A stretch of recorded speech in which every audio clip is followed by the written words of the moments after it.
Good afternoon.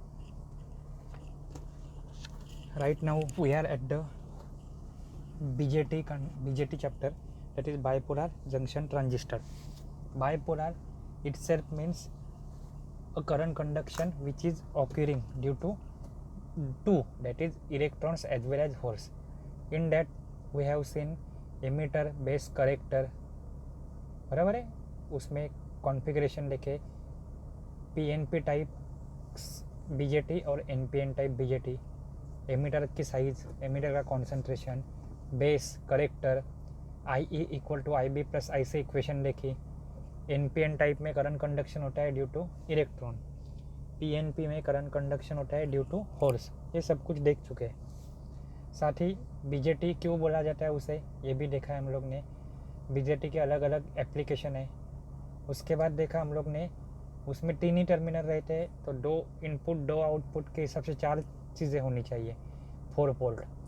But we have only having 3 port, so we are going to make 1 port common, and which is common, it is called as that type of a configuration. Means if we are making base common, then common base, corrector common, then common corrector, और emitter, then common emitter configuration.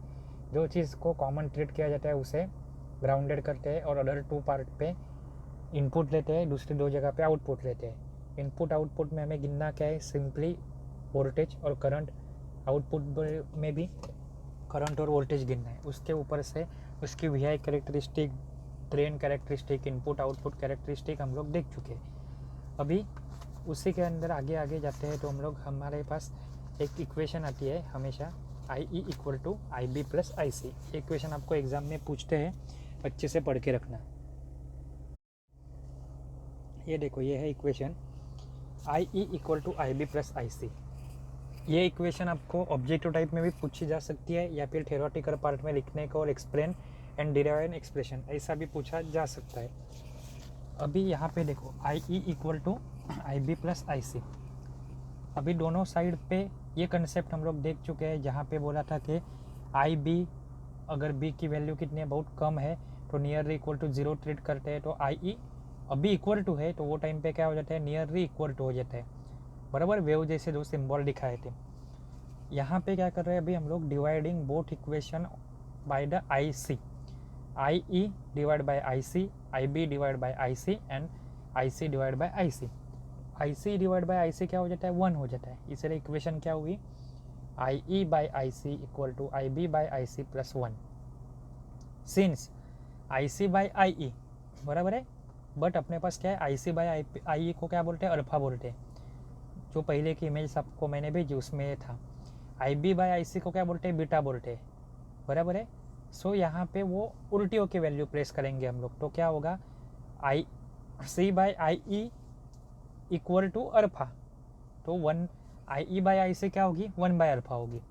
और IB by IC equal to beta, तो IC by IB क्या होगी, 1 by beta. उसको इन्वर्ट्स कर रहे हैं, तो जो नॉर्मल अल्फा और बीटा है वो भी क्या होगी, इन्वर्ट हो जाएंगे, 1 बाय अल्फा हो जाएगा और 1 बाय बीटा हो जाएगा. और इक्वेशन से हिसाब से क्या होगा, 1 by alpha equal to 1 by beta plus 1. इसी को सिंप्लीफाइड करो तो 1 by alpha equal to 1 plus beta by beta. Normal equation solve की, न्यूमरेटर डिनोमिनेटर सब अच्छे से सॉल्व किए. तो अभी अल्फा इक्वल टू क्या लिख सकते हैं इन टर्म्स ऑफ अल्फा की value in terms of beta, तो वो क्या आएगी, alpha equal to beta divide by 1 plus beta. यही एक्सप्रेशन को इन टर्म्स ऑफ बीटा लिखना है तो उसका सिंप्लीफिकेशन कर सकते हैं मैथमेटिक्स से हिसाब से. तो alpha into 1 plus beta equal to beta. क्या किया है, राइट साइड का डिनोमिनेटर को हम लोग लेफ्ट साइड पे लेके गए हैं. मल्टीप्लाई करो तो मल्टीप्लाई करने के बाद क्या आता है, alpha plus alpha beta equal to beta. अभी अल्फा बीटा एंड बीटा वाली टर्म को वहाँ पे लेके जाओ तो क्या होगा, alpha equal to beta minus alpha beta. Beta को कॉमन निकालो तो beta equal to 1 minus alpha. So beta की value in terms of alpha और ऊपर क्या थी, अल्फा की value in terms of beta. Alpha equal to beta divide by 1 plus beta and beta equal to alpha divide by 1 minus alpha. समझिए दोनों equation and value, ये exam में पूछते हैं, बहुत इम्पोर्टेंट है। अभी यहाँ पे देखो, आपको अलग अलग important parameter related to BJT है। करंट गेन, इससे क्या बोलते हैं, अल्फा। करंट गेन दूसरा क्या है, beta. The ratio of collector current IC to emitter current. इतनी बड़ी डेफिनेशन याद रखने से अच्छा डायरेक्ट फॉर्मूला याद रखो, उसके ऊपर से डेफिनेशन देखो। That is alpha is equal to I C by I E. I C क्या है, कलेक्टर करंट, आई क्या है, एमीटर करंट, उसका रेशियो बराबर है the ratio of the collector current I C to emitter current I E for a constant base to constant collector to base. Collector to base voltage को कैसे indicate किया, we. Collector to base कैसा है, V C B. In the C B configuration, common base configuration में current gain क्या है, alpha. Common emitter में current gain क्या है, beta. Common collector configuration use करते हैं हम लोग, नहीं। सेकंड है beta. The ratio of current I C to current I B, I C by I B दिख रहा है, yes. As for a constant, अभी यहाँ पे कॉन्स्टेंट क्या है, ऊपर बेस वोल्टेज था, कलेक्टर टू बेस वोल्टेज था, यहाँ पे क्या है, कलेक्टर टू एमीटर वोल्टेज है, that is V C E. लेकिन कॉन्फ़िगरेशन कौन सा है, V C E. So beta की वैल्यू क्या है, beta equal to I C by I B. Alpha की रेंज कितनी रहती है, 0.95 से लेकर 0.998। बीटा की वैल्यू कितनी रहती है, 20 से लेकर 250 तक। Dynamic input resistance, dynamic input resistance है। नेक्स्ट टर्मिनोलॉजी क्या है, आउटपुट रेजिस्टेंस है। तो इनपुट रेजिस्टेंस मतलब आर आई, आउटपुट रेजिस्टेंस कैसे है, आर ओ।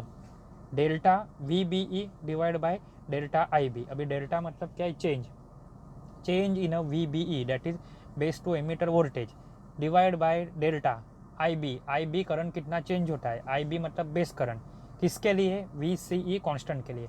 इतनी बड़ी डेफिनेशन याद रखने से अच्छा ये फॉर्मूला याद रखो, आपको ईजी रहेगा।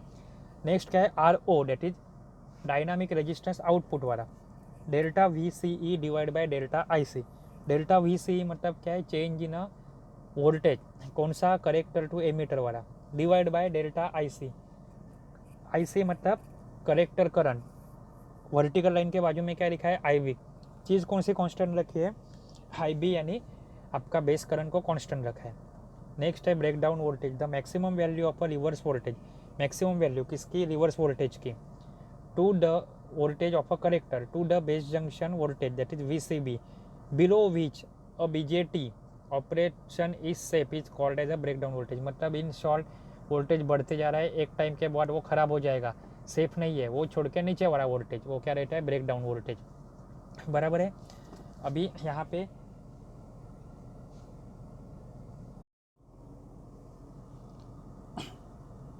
यहाँ पे देखो, आपके अलग अलग एग्जाम्पल है। सबसे पहले है, आपको दिया जाएगा कि justify that a current gain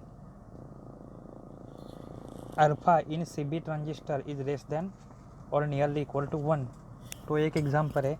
second example है, if alpha of a transistor is 0.9, alpha की वैल्यू क्या है, 0.9 है। तो बीटा की वैल्यू क्या है, तो बीटा का फॉर्मूला आपको मालूम है, 2 मार्क के लिए एग्जाम्पल आ सकता है ये। Beta equal to alpha divide by Y minus alpha. Alpha की वैल्यू कितनी दी है, 0.9, तो 0.9 डिवाइड बाय 1 माइनस 0.9, तो बीटा की वैल्यू क्या आएगी, तो 9 आएगी, बराबर है। नेक्स्ट है आपका, ऐसे ही एक एग्जाम्पल दिया है पीछे, और बीटा की वैल्यू कितनी, 100, कैलकुलेट अल्फा। अभी आपको अल्फा के इन टर्म्स ऑफ बीटा कैसे कैलकुलेट करते हैं वो वाला फॉर्मूला चल जाएगा। क्या है, alpha equal to beta divide by 1 plus beta. Beta की वैल्यू क्या है, 100, so 100 divide by 1 plus 100, that is 100 divide by 100, 101। Answer क्या आएगा, 0.99। तो ये है आपका अल्फा। नेक्स्ट कंसेप्ट है transistor biasing. Biasing of a transistor क्या है, in which there is a proper flow of a zero signal current and maintenance of a proper collector to emitter voltage. क्या है, proper flow of zero signal collector current and maintenance, proper maintain क्या है, proper collector emitter voltage during passage of AC input signal is known as the transistor biasing. अभी transistor biasing की ज़रूरत क्यों होती है, the basic need of transistor biasing is to keep BE that is base ammeter junction properly forward bias. जो base emitter का दो type का जंक्शन होता है, एक BE that is base emitter जो जंक्शन है उसको प्रॉपर फॉरवर्ड बायस रखने के लिए, and CB that is collector to base junction को रिवर्स बायस रखने के लिए। दो चीज़ें रखनी है, किसको फॉरवर्ड बायस रखना है, किसको रिवर्स बायस रखना है, ये देख लो, याद कर लो। वो हिसाब से रखने के लिए हम लोग को क्या रहता है, ट्रांजिस्टर बायसिंग की ज़रूरत होती है। ट्रांजिस्टर बायसिंग की कंडीशन क्या है, then there should be a fix operating point Q so that equal amplification is ensuring during positive and negative half cycle. एक बैलेंस पॉइंट चाहिए, Q पॉइंट चाहिए, जिससे क्या होगा, पॉजिटिव हाफ साइकिल रहे या फिर नेगेटिव हाफ साइकिल रहे, दोनों टाइम पे प्रॉपर एम्प्लीफिकेशन हो। सेकंड क्या है, operating point should be establish so as not to allow the transistor to go into saturation और कट ऑफ रीजन।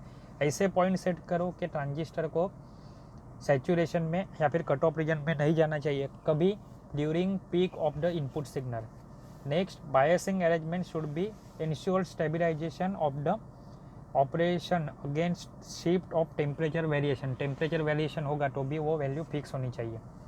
अभी रिक्वायरमेंट ऑफ BJT क्या है, it's the BJT should be bias in active region, the BJT should be bias in saturation region, या फिर आप एक ही time में लिख सकते हो इट शुड बी बायस कहाँ पे, active region, saturation region and cut off region में। If it is use as a amplifier, किसके लिए, अगर एक्टिव रीजन में रहा तो, और कट ऑफ रीजन के लिए switch. Then operating Q point should be adjusted, Q मतलब आपका ऑपरेटिंग पॉइंट Q जो क्या होना चाहिए, बैलेंस होना चाहिए, ये adjusted to the centre of the load line for a voltage amplifier application. The value of stability factor should be small, operating point Q should be stabilize by introducing negative feedback. वो stabilize करना है कैसे, by introducing negative feedback. The operating point Q should not be affected, इसके ऊपर effect होना नहीं चाहिए, किसका, टेम्परेचर का। ओवरऑल ये क्या होना चाहिए, बैलेंस कंडीशन में रहना चाहिए। And BJT should be bias in a linear region of the transfer characteristic. अभी इसके बाद क्या है आपका, factor to design the biasing circuit.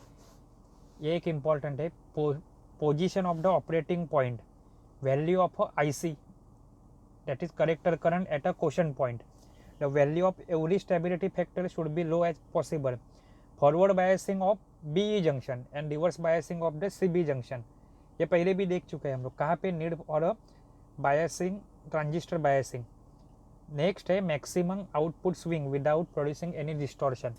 क्या है, आउटपुट स्विंग मैक्सिमम होनी चाहिए लेकिन उसमें कुछ डिस्टॉर्शन होना चाहिए क्या, नहीं। बायसिंग के टाइप कौन सा है, base bias with emitter feedback, base bias with collector feedback, voltage divider bias and emitter bias.